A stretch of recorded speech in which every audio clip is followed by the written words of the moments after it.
হজরত আলী রাদিয়াল্লাহু আনহু শাহাদাত বরণ করার পর হিজরি ৪০ সনে মুসলিম উম্মা হজরত হাসান রাদিয়াল্লাহু আনহুকে সর্বসম্মতিক্রমে খলিফা হিসেবে গ্রহণ করে।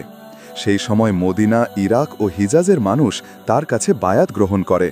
কিন্তু শাম অঞ্চলে তখন মুয়াবিয়া রাদিয়াল্লাহু আনহু রাজনৈতিক এবং সামরিকভাবে প্রভাবশালী ছিলেন। দুই পক্ষের মধ্যে সংঘর্ষের আশঙ্কা দেখা দিলে হজরত হাসান রাদিয়াল্লাহু আনহু গভীরভাবে চিন্তাভাবনা করেন এবং উপলব্ধি করেন যে মুসলিমদের মধ্যে রক্তপাত কোনোভাবেই গ্রহণযোগ্য নয়। তার সামনে দুইটি পথ ছিল। নাম্বার ১, নিজের খেলাফত টিকিয়ে রেখে শক্তি প্রয়োগের মাধ্যমে বিরোধ দূর করা। নাম্বার ২, নিজের পথ থেকে সরে দাঁড়িয়ে উম্মার ঐক্য ও শান্তি প্রতিষ্ঠা করা। তিনি দ্বিতীয় পথটি বেছে নেন। তিনি মুয়াবিয়া রাদিয়াল্লাহু আনহুর সাথে এক শান্তি চুক্তি করেন এবং খেলাফতের দায়িত্ব তার হাতে অর্পণ করেন, কেবল এজন্যে যাতে মুসলিমদের মধ্যে আর কোনো ফিতনা এবং যুদ্ধ না হয়।